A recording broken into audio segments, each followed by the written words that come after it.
Let's go to Louisiana Republican Senator John Kennedy on all of this.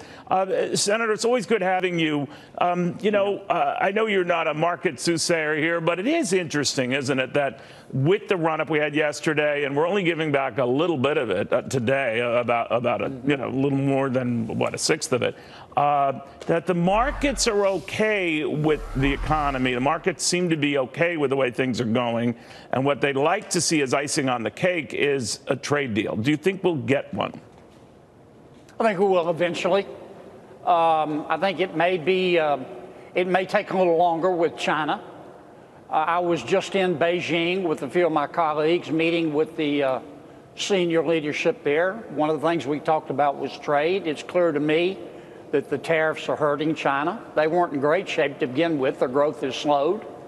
But China's hand has not been called. I think we got them into the WTO on January 1, 2000. China started cheating on January 2. We've all been told for all those years, oh, you have to be patient with them. You have to be patient with them. Well, sometimes patience is not a virtue.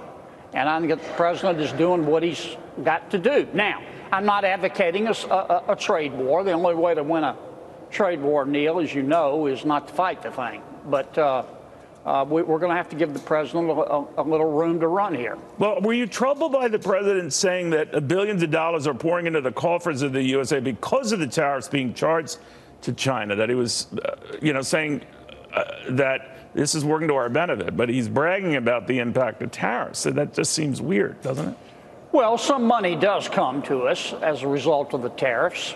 That's not the main reason to have a tariff, of course. These tariffs, as I understand it, are to bring China to the table. Right.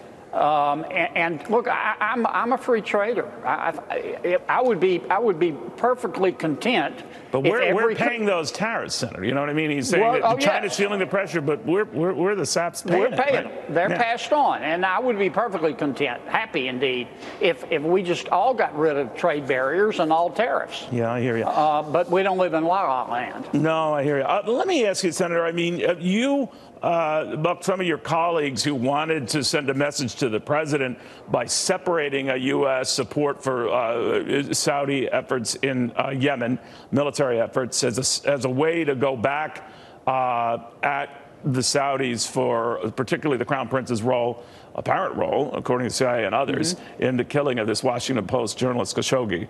You didn't do that. Why not? Because I don't want to tie the hand of the United States government in negotiating an end to the war in Yemen. I think we need to negotiate from strength.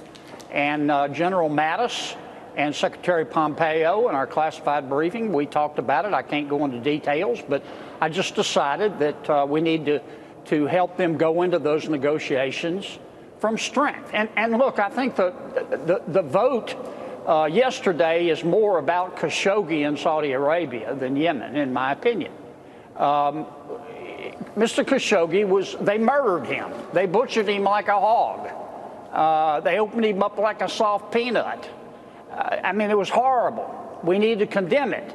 But here's the challenge for Congress. We've got to figure out a way, and we ought to be able to figure out a way to condemn Saudi Arabia's behavior without blowing up the Middle East. And if Congress can't do that, then Congress is not as smart as it thinks it is. Well, in the meantime, if I'm the Crown Prince and I'm noticing that it doesn't look like punishment's going to be meted out, I'm laughing, right? Well, look, presidents and senators have to deal every day with authoritarian governments. Sure, you're right. That don't share American values, but are important to our interests. Now, I wish the world weren't like that, but it is. And I'm not in any way condoning what Saudi Arabia did, and whether the prince knew about it or not. I happen to think he did.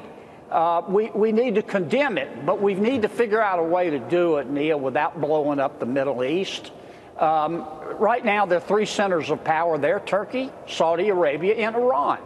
Now, Iran's a cancer. We don't have a relationship with Iran. We can't let any of those three interests gain the upper hand, or there will be a war in the Middle East.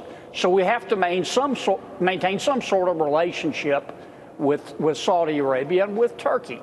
And we can do that, and we need to figure out a way to do that while condemning the barbaric conduct of whoever did it to Khashoggi. Senator, always good talking to you. Thank you very much for taking the time. Thank you, Neil.